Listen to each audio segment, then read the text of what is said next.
Il me faut des protections hygiéniques tout le temps sur moi. Est-ce que je vais avoir assez de protection pour la journée? Et surtout, est-ce que je ne vais pas avoir une tâche? Donc, est-ce qu'il ne faut pas que je prévoie un pantalon ou une jupe de rechange? Dans mon bureau, personne ne l'a jamais su, mais j'avais une tenue de rechange. J'ai mis des protections hygiéniques dans les WC pour tout le monde parce que je me suis dit, mais si je ne suis pas la seule dans ce cas, comment font les autres? Et donc, c'est à ce moment-là que je me suis dit, bon, ok, il faut que je fasse un truc. Il faut que je comprenne ce que j'ai, ce que c'est l'endométriose. Il faut que j'améliore mon confort.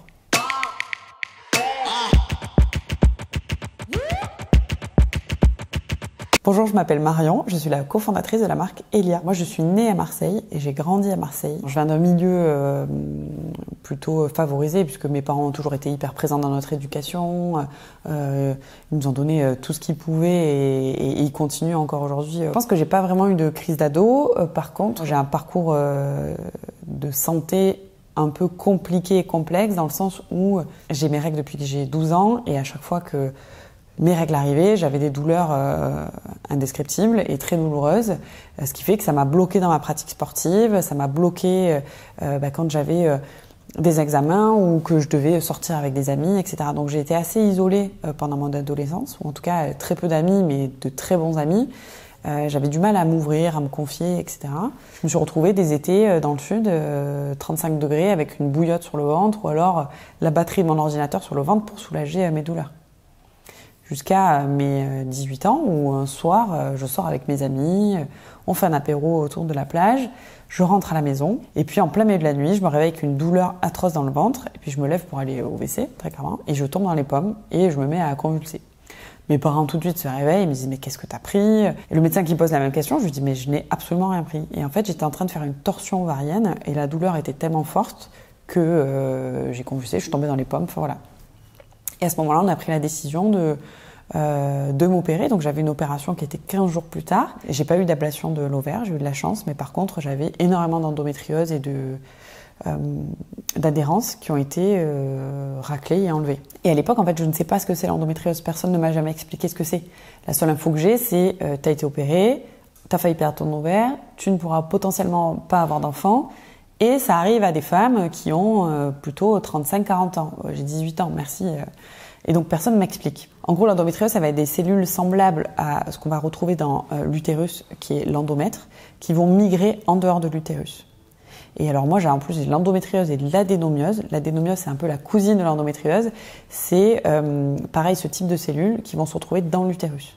Et ça va causer des règles très abondantes. Et l'endométriose, des règles douloureuses, des adhérences, donc potentiellement des douleurs dans le dos, dans la jambe. Et tout ça, en tout cas en partie à cause de perturbateurs endocriniens très forts liés à l'utilisation excessive de protection hygiénique. Quand on a découvert que j'avais cette torsion ovarienne et que j'ai été finalement opérée le 7 juillet 2009, à mon réveil, tout de suite, il y avait donc mes parents, et le chirurgien est venu, il m'a pris la main et il m'a dit « Le jour où vous voulez avoir des enfants, il faudra venir nous voir, ça sera très compliqué ».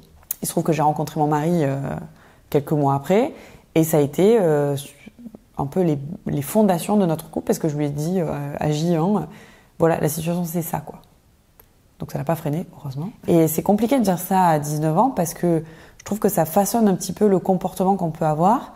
Et puis moi, je me suis jamais autorisée à sortir de trop parce que douleur, j'avais peur d'être malade, d'avoir mal au ventre, d'être fatiguée.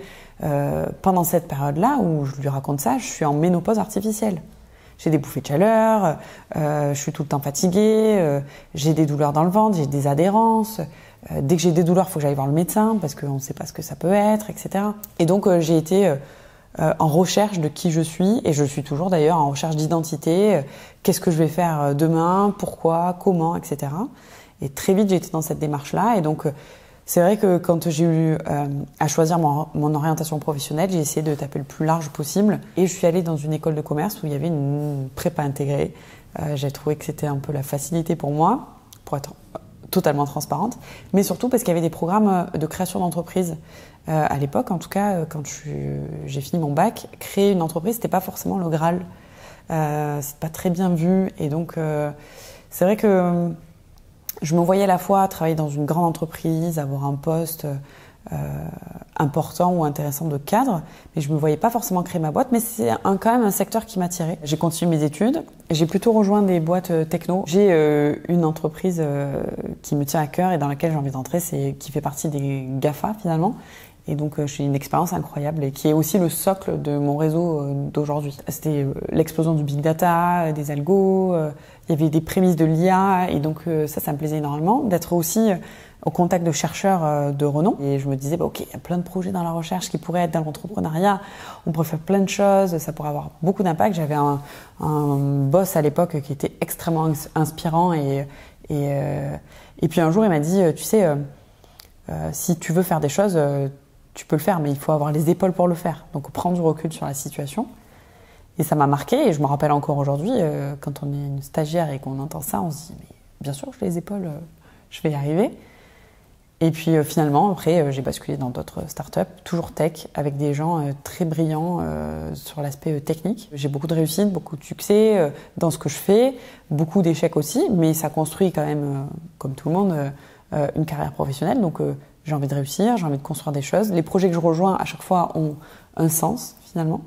Sauf qu'en parallèle, je vais avoir des règles qui reviennent en continu, de façon anarchique, très abondante, etc. Et en même temps, c'est le moment où je prends des responsabilités dans l'entreprise. C'est le moment où il faut que je gère, que je travaille avec des équipes qui n'ont pas du tout les mêmes préoccupations que moi, pas du tout les mêmes enjeux, c'est très masculin. Et surtout, il faut être tout le temps au top, parce qu'en fait, on gère le chiffre d'affaires, on a un impact sur la société, il faut des protections hygiéniques tout le temps sur moi. Est-ce que je vais avoir assez de protection pour la journée ? Et surtout, est-ce que je ne vais pas avoir une tâche ? Donc, est-ce qu'il ne faut pas que je prévoie un pantalon, une jupe de rechange. Dans mon bureau, personne ne l'a jamais su, mais j'avais une tenue de rechange. J'ai mis des protections hygiéniques dans les WC pour tout le monde, parce que je me suis dit, mais si je ne suis pas la seule dans ce cas, comment font les autres ? Et donc c'est à ce moment-là que je me suis dit, bon, ok, il faut que je fasse un truc. Il faut que je comprenne ce que j'ai, ce que c'est l'endométriose, et il faut que j'améliore mon confort. Et en fait, ce cheminement-là et cette réaction que j'avais, c'est aujourd'hui ce qu'on fait à plus grande échelle avec Elia, en fait. J'ai cette envie et ce besoin de créer un projet qui soit en alignement total avec mes besoins du moment, mes envies et aussi mon aspiration de dire, ok, je peux avoir un impact sur la vie des gens. Il y avait la problématique des protections hygiéniques. Et donc, j'ai cherché une solution.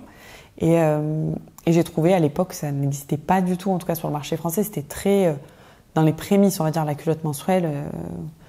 Ça balbutiait. Et donc, début 2018, je commence à chercher des solutions. Je teste plusieurs alternatives. Je trouve le concept génial, mais perturbateurs endocriniens, nanoparticules d'argent dans les produits, des produits qui ne sont pas durables. J'interroge aussi le corps médical avec lequel je travaille au quotidien et je leur pose des questions. La meilleure composition, comment est-ce que, quelles sont les meilleures conditions finalement, quelles sont les conditions idéales pour protéger quelqu'un. Et j'ai une copine qui est chercheure en bactériologie qui va faire pour nous quelques études, quelques tests du développement des bactéries, de la respirabilité des tissus, etc. Donc je décide de lancer Elia. Je prends une semaine de vacances. J'avais pas pris depuis très longtemps. Et à mon retour, j'annonce à mon boss de l'époque dans la société dans laquelle je travaille et dans laquelle je suis associée que j'ai un projet entrepreneurial qui me tient à cœur parce que ça touche la santé, parce que ça va me permettre de parler de ce que j'ai. Et à ce moment-là, j'en parle avec Apolline, qui est mon associée aujourd'hui, qui est une amie de très longue date. Ça fait 15 ans qu'on se côtoie, qu'on se connaît. Elle vient d'accoucher de son premier enfant. Et puis je vais la voir et je profite d'un brunch pour lui souffler l'idée d'un projet entrepreneurial. Et puis elle accroche au projet. Et il y a effectivement, ça fait partie des pionniers de la culotte menstruelle et surtout on était la première culotte menstruelle Origine France Garantie sur le marché en France et en Europe. Donc on a lancé il y a le 7 avril à la commercialisation. Le 29 mai, j'avais ma première ponction en PMA.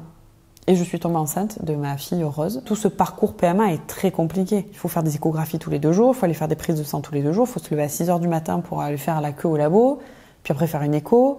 Et en fait, dans une journée de travail, il faut s'organiser, il faut jongler. Et tout ça, c'est un environnement de travail qui me pèse énormément, à tel point qu'au bout du 4e mois de grossesse, je fais des malaises très réguliers, donc je tombe. Et à ce moment-là, mon médecin me dit stop, faites un pas sur le côté et rendez-vous compte que vous êtes enceinte après un programme PMA. Vous avez des journées à n'en plus finir. vous faites des malaises, vous risquez de perdre votre bébé. Et là, j'ai une grosse claque, je reçois une grosse claque et je me dis, ok, stop. Et donc, elle m'arrête et je suis alitée pendant un bon moment.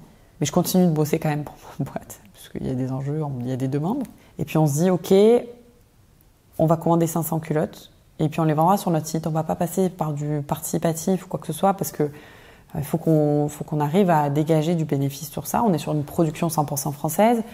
On a envie d'avoir une traçabilité totale sur tous les tissus. On a envie d'être transparente sur ce qu'il y a dans nos produits. Le Made in France a toujours fait et a toujours été la pierre angulaire de la construction d'Elia. C'est pour nous une façon de nous impliquer dans la réussite globale de notre pays, très clairement, à notre petite échelle, mais en tout cas, on a l'impression d'avoir un impact sur les gens. On connaît les gens qui fabriquent nos produits.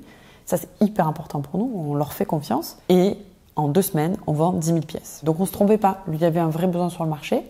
Puis, on a commencé aussi à faire de la prévention, à embaucher et travailler avec des professionnels de la santé pour créer du contenu santé. Donc, on a un peu plus d'1 million de vues sur le contenu tous les mois et ça ne cesse d'augmenter. Donc, c'est qu'il y a un vrai besoin autour de cette santé-là. Avec Apolline, mon associé, on décide de construire une entreprise qui est plutôt une safe place dans laquelle on peut parler de tout, sans jugement. Et en fait, on se rend compte qu'on a une équipe qui est ultra engagée, ultra motivée, qui produit énormément, avec un cadre de travail qui est beaucoup plus relâché, beaucoup plus détendu et qui intervient sans jugement. C'est un vrai challenge de pouvoir concilier vie pro et vie perso, mais le cadre qu'on a mis dans Elia fait qu'on y arrive. Donc on travaille énormément. Mais on arrive à avoir des bulles d'air. Fin 2021, je retombe enceinte de Anna, qui est née en juin 2022. Et donc depuis, tout va bien.